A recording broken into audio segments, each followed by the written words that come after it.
This thing on? Is this thing on? Hey, I'm having fun today. I have fun most every day. I called my auntie. Her birthday is this month. She'll be 104 years old. So I gave her a call. I want her to know that I'm thinking of her and that, stuff like that. I even had her yesterday on one of the calls on a live show I was on the panel, and I called her up so they can hear her talk because people don't believe reality; they believe what they can read, document, and source. So I brought her up as a source. Look, hey.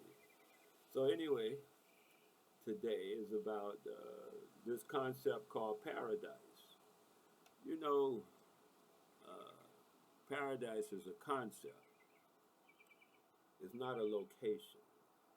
That's what a lot of people think. You're in paradise. Paradise is a concept, not a location. You think in terms of paradise, you think in terms of nature, you think in terms of birds and butterflies and happy people. Yeah, that's a concept. Because the people are happy. You can take the same birds and trees and nature and have miserable people because the people are miserable. So they're not in paradise. To them, it's not paradise. You can see that a lot of times when you go to these vacation spots and you notice the locals. A lot of a lot of the locals don't feel paradisey. I mean, they're in I mean, in the what you call it, the location, but they're not happy. That's what I mean. You know about paradisey. You're supposed to be happy. You know what I mean? When you're in paradise, you're always happy and stuff. So I'm saying paradise is not a location. Paradise is a state of mind, a state of being. Paradise is a state of mind, a state of being, not a location. You can go from here to there and still be miserable. But you can stay right here and be happy. Because happiness is a decision. Misery is a decision, I guarantee you. Oh, I'm miserable because of whatever it is, whatever, it don't really matter. It's a decision. You can say, hey man, drop that and forget about it. Especially if it's not an arrow in your chest. Now, if you're miserable about an arrow in your chest, that's different. But if you're miserable about some crap out here in the social world, then you're just being stupid to yourself. That's what I'm saying. I mean, you can deal with it as you please. I'm just suggesting that you let that craziness go, make a decision to be happy. And once you make a decision to be happy, you'll find that paradise is a state of being. It's not even a state of mind because you're going to have different stuff cross your mind that you may not like, you may like, all that kind of stuff. Just because you're happy don't mean you like everything. I'm happy, but I still don't like, toad legs. But I'm happy, but I don't like toad legs. That don't mean you like everything because you're happy. People like, hey, I don't know. I'm just saying you can take it to extreme, put up all kind of barriers to prevent yourself from saying, you know what, happiness is just a decision. And you can say, well, what about this? And what about that? And you can what about yourself for the next 60, 70 years if you like. I'm not going to do that and waste my time with it. I suggest you don't either. You just decide to be happy, be happy, be happy, be happy, and there you go. Now, does happy mean you're going to like everything that happens? No, that's not what we're talking about. That's not happy. uh, uh, yeah. I say we want to be glad about everything that happens. But if you're generally happy, then you can make the best of whatever happens. And then once you start making the best of whatever happens, more good things happen. I mean, better things happen. Best, best, better, something like that. So better things happen. When you're happy, you got that momentum of happiness. And a lot of it is like childlike because You know, people be trying to insult me. They be trying. I be laughing. They be trying to insult me. But since I know no one can insult me unless I allow them to insult me. Otherwise, they're just hurling noise, making sounds and stuff. You recognize? But when I let it pierce me, that's when it's an insult. But you know, it don't pierce me. So then it's not an insult. So I say they be trying to insult me. Because you got to pierce me to insult me, and I'm not allowing myself to be pierced by anything anyone says. We used to have a saying, sticks and stones may break my bones, but talk don't bother me. And that's all it is, talk. Now they doing PR on it. Oh, he this, he that, they that, they that, they that. That's PR, and you know, people mind will go where they want. You know, if they allow it to go. But you can look at anybody's history and see our history in their history, and you can't find one blemish in our history in their history. I find more blemishes in our history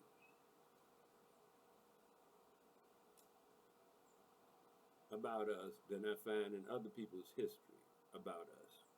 So I'm saying I see how that thing goes. We're being given a history because we mostly don't write our own history or recite our own history. We are reciting history from government records and all that kind of stuff like that instead of reciting history from our foreparents. And that ancestors, everybody ain't your doggone ancestors. You know, they foreparents, man. Try to have more to see the people who came out with that I call it fake cultural stuff, talking about African religions and all that stuff. You know, because I use terminologies like that when I'm talking to people, but when I'm not talking to people, when I'm educating people, I don't use terminology like that. But when I'm talking to people, just so they can relate to what I'm saying, I might say something like African religion, just to get them in the mind of what I'm saying. But when I'm teaching people, I do not use them terms. And when I'm talking to people who already are educated, I do not use those terms because we know for real we don't have what you call Africa. I'm older than Africa, man.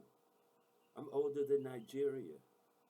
And y'all don't know that all these terms and qualifications and adherences you're making and loyalties you're binding to things that are fairly new and incorporate. You know, they're incorporated. They're corpses.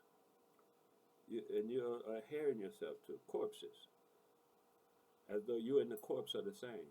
That's your business if you want to do it, but I don't do it. I'm older than those corporations. But I mean, like I said, if you want to do that, do your thing. So, what I'm looking at is the concept of paradise so people can realize what's up. The moment you were born into paradise. Look back over your childhood. How many times were you happy? Some people look over their childhood and say, yeah, I remember that time when my daddy did something, you know, whatever. The trauma, some trauma.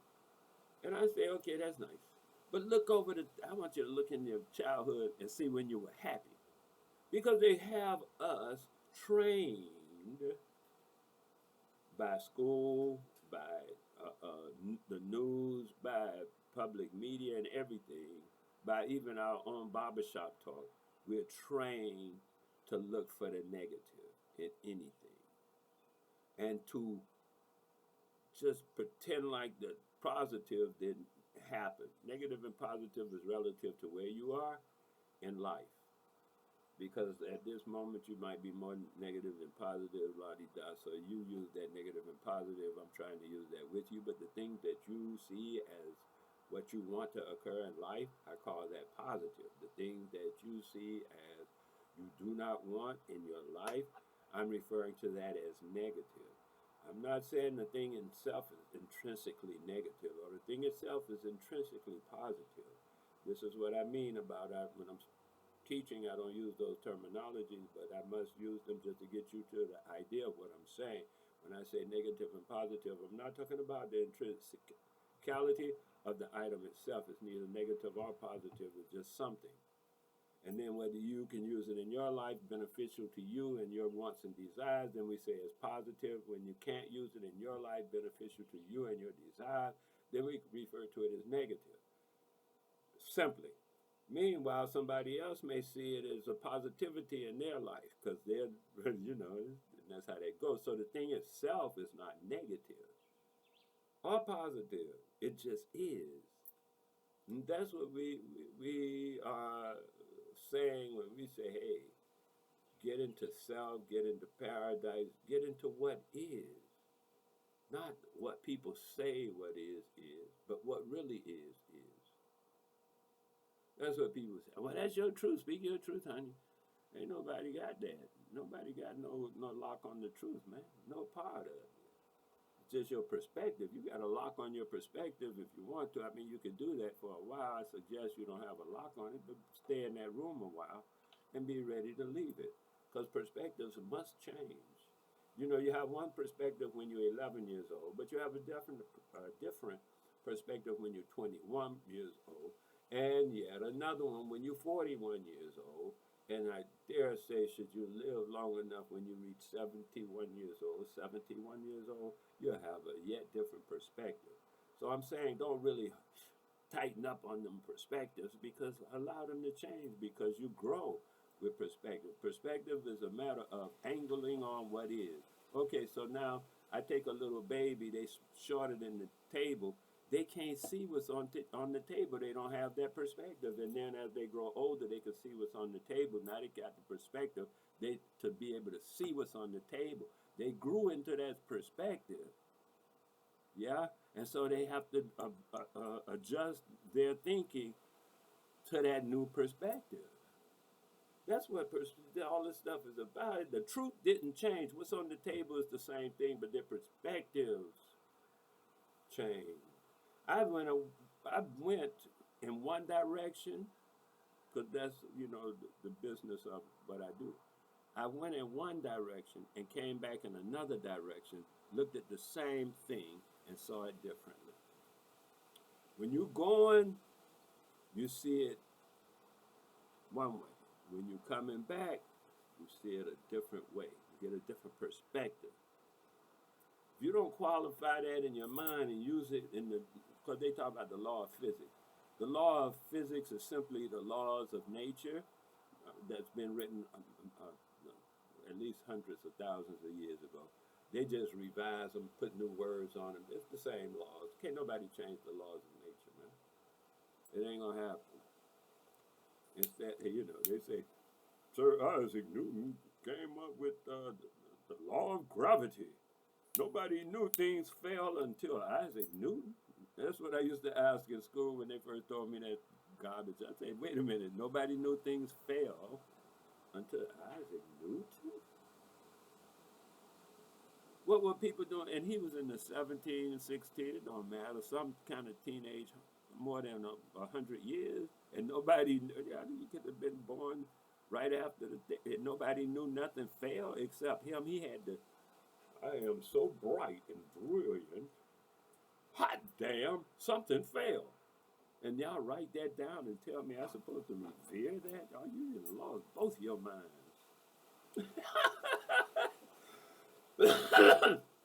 And then it just don't make sense, man. That people didn't know things fell, pity on them. I don't even see why you would even write a book about some crazy stuff like that. Oh, this guy came up with the fact that stuff falls. Hot and damn. It's so funny to me. I have trouble even considering it. But this is what we are teaching to our children, or reteaching to our children, even, or allowing to be taught to our children, even. And then our children look at us like we stupid, crazy, or treacherous for teaching them crap like that, crap like Santa Claus, crap like nobody's perfect, you born in sin. Oh man, you know what? I think if a child had the ability and their parents say, oh, you born in sin, whenever they run that garbage on them, the child just jumps up and slap them in the face. Just jump up and, I mean, pimp slap their butt right in the face. That would be, that would be beautiful. And say, yeah, I'm born in sin. What you gonna do about it? There you go, my youth. I love it. Slap them right in the face, telling you that garbage. You born in sin. Just do something real sinful and slap them in the face. I'm 3 months old. Jump up and slap you in the doggone face for saying that stupid stuff. Born in sin. Born into the world, this beautiful paradise. When we were born into paradise. Look at the children around you. I see them all the time. They're so happy and cheer-free and running and stuff. I just get joy watching them enjoying life. I don't understand where the adults about ain't no paradise. Kids are enjoying life. Why? Because they haven't been indoctrinated in the crap yet. They haven't been told of their responsibilities and how life is serious and don't be laughing and having a good time because that's not adult. Adults should be laughing and having a good time. Now, if you're just wasting your time, that's different. I'm not talking about go out to party all the time. That's just stupid. I'm saying make something. Create something for your children and yourself. Produce your own products and stuff like that. And have fun in the world. And be a creative function in the world. That's what I'm saying. You know. And I know people say, oh, but you say have fun, so I'm just going to go have fun. I'm going to just be a whatever, a piece of slime on the street. That's not, of course, what nobody, is being said. What's being said is be happy with life.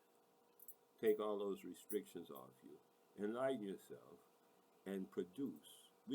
Our purpose. What's my purpose? Your purpose is to produce. Your purpose is not to work on a 9 to 5, 8 to 4, 7 to 3:30, part-time, overtime, all that crap. That's not your purpose in life. If you, I think people give up, what's my purpose in life? You know your purpose in life. Most people do know their purpose in life. I can tell you, not your purpose in life, because I don't know you, but the purpose of life, I do know. That's just generally speaking in the world. The purpose of life is to represent reality. So you make something, you say something, it's all within reality. You say what is. You have a thought that came into your mind, an idea. Once it came into your mind, that was reality. It's becoming physical. But the moment it came into your mind, it came into reality. Now you want to put it into physical, what we call some other name, but when you can touch it, that's physical. Everything in reality is not touchable. Like radio waves, you don't touch them. So everything in reality is not touchable.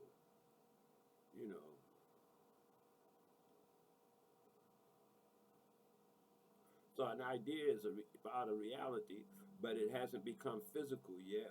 Our conduit, being that the idea came through our conduit of ourselves, we can make it into something physical. And that's our purpose in life. Yeah. The same with plants and stuff. They have a purpose in life to produce the fruit of their labor. We have a purpose in life to produce the fruit of our labor. However, we function like, okay, my purpose in life when I'm born is to make bell peppers. But I don't have money, so I'm going to go work for this guy over here that make bananas. So I'm going to help him make bananas. And my purpose is to make bell peppers. How many bell peppers you think gonna get made while I'm helping him to make bananas? How many? He gonna make more bananas because hell, I'm helping him. So when he says, "Hey, I'm the big guy on the block and I got the most stuff and stuff like that," and like he thought the rest of that story he'd be flamboyant with it. Remind yourself, he couldn't even be there if you didn't help him. You're helping him. You're propping him up. You clean his toilet when he goes to his purpose.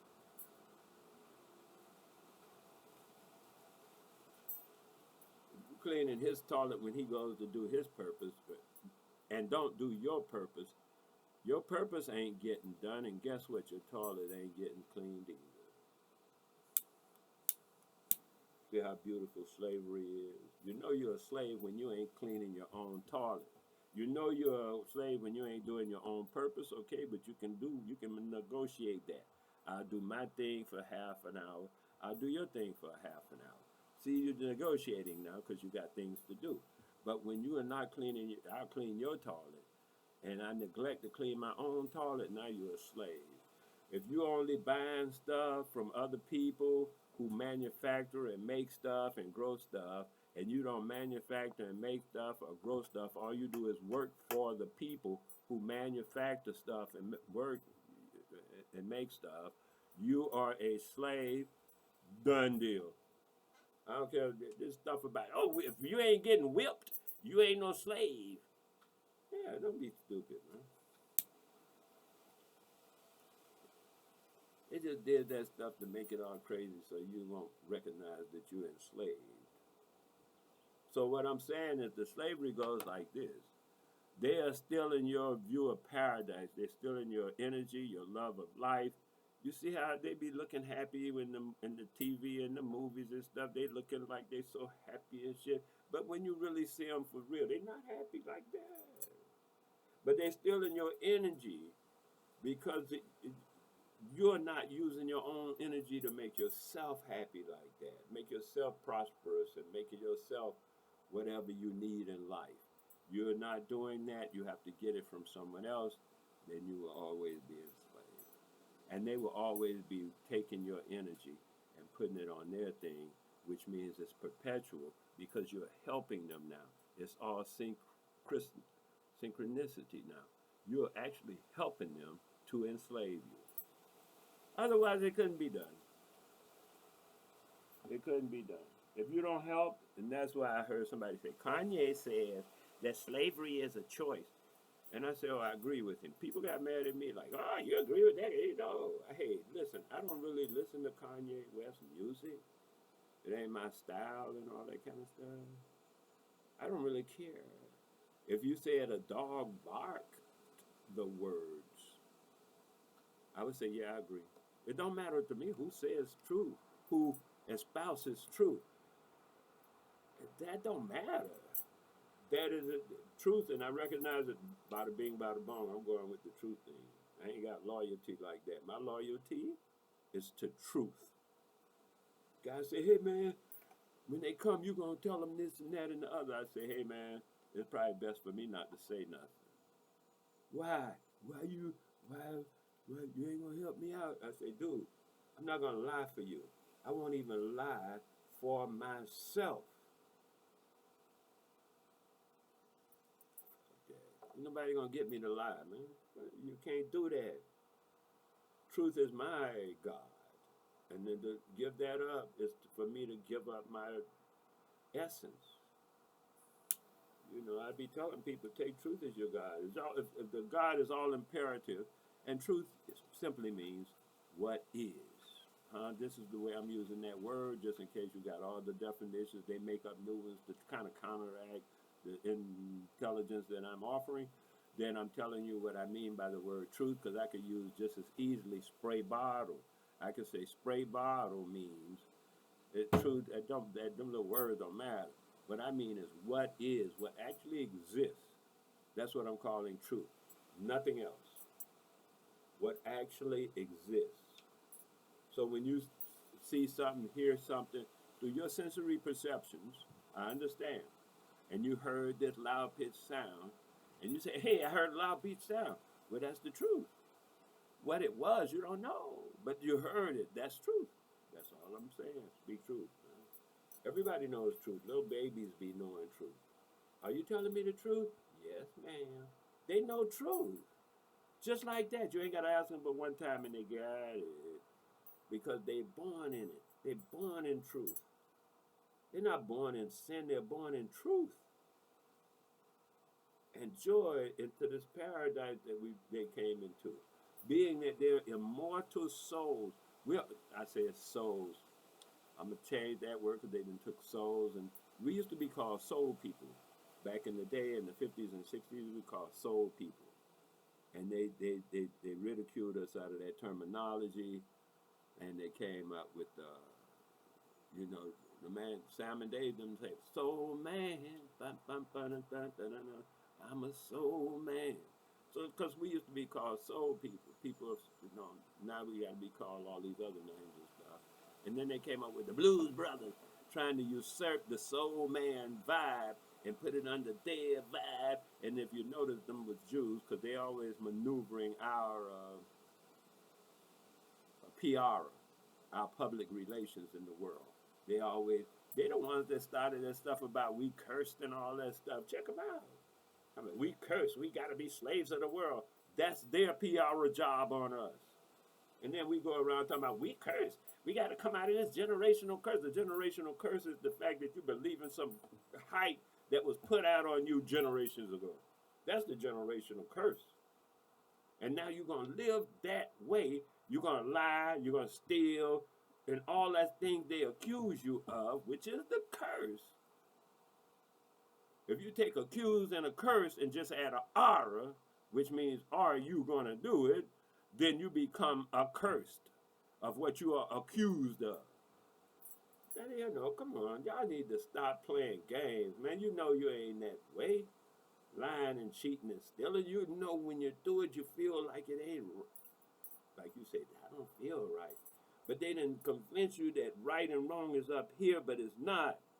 It's in your being.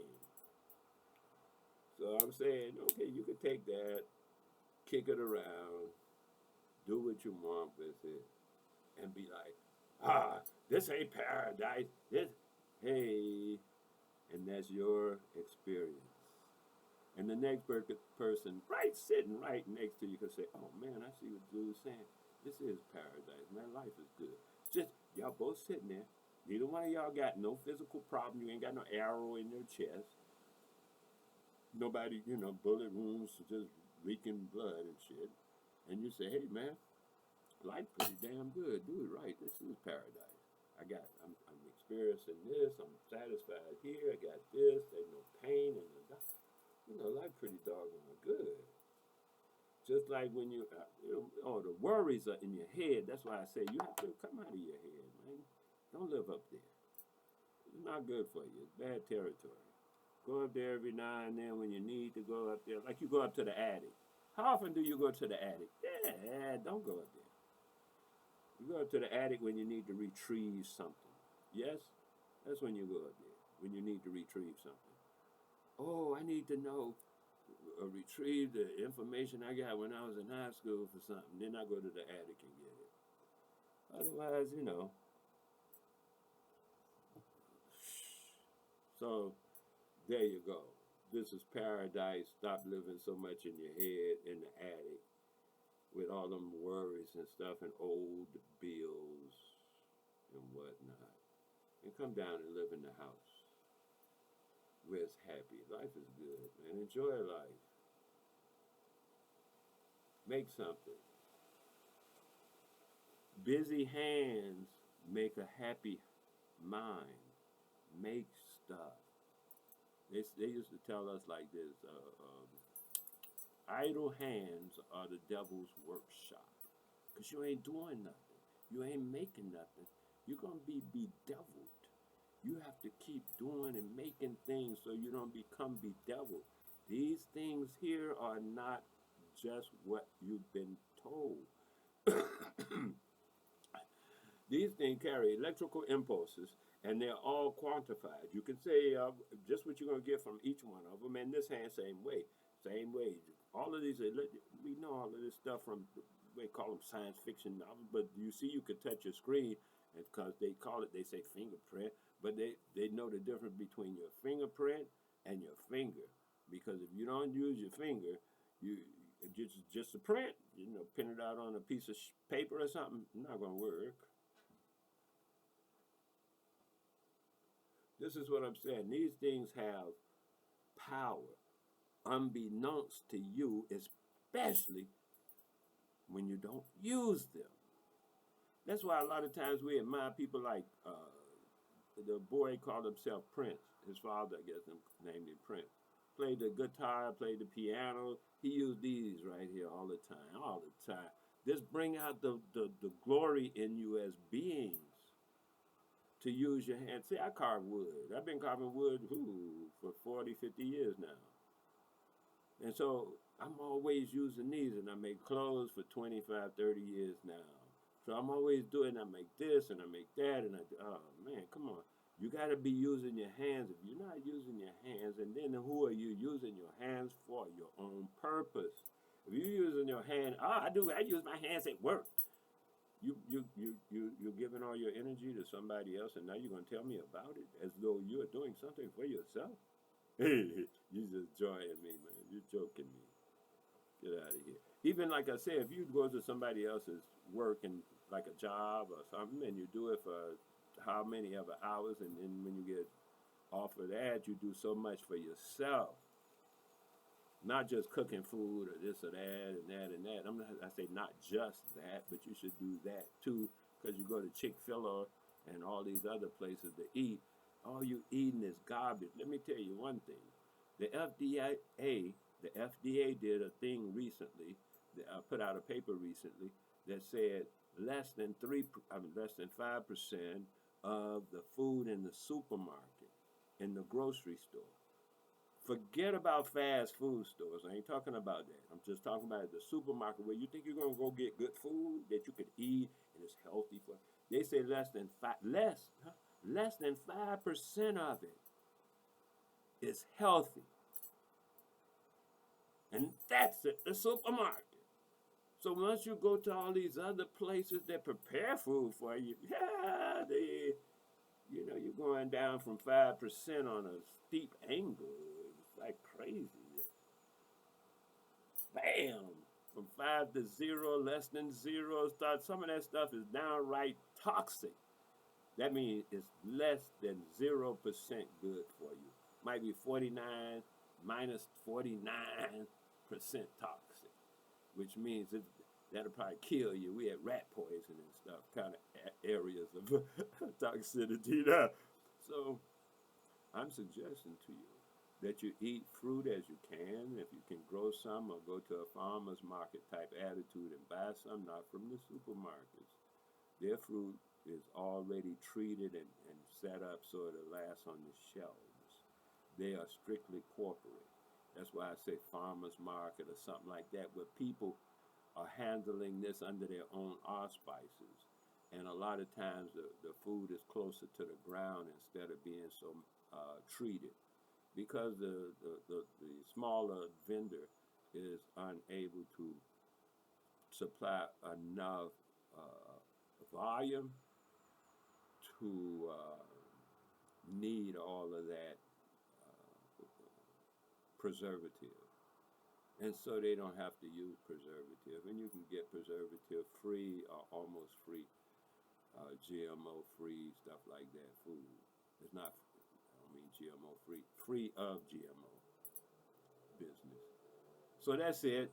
Live in paradise. This is what it is.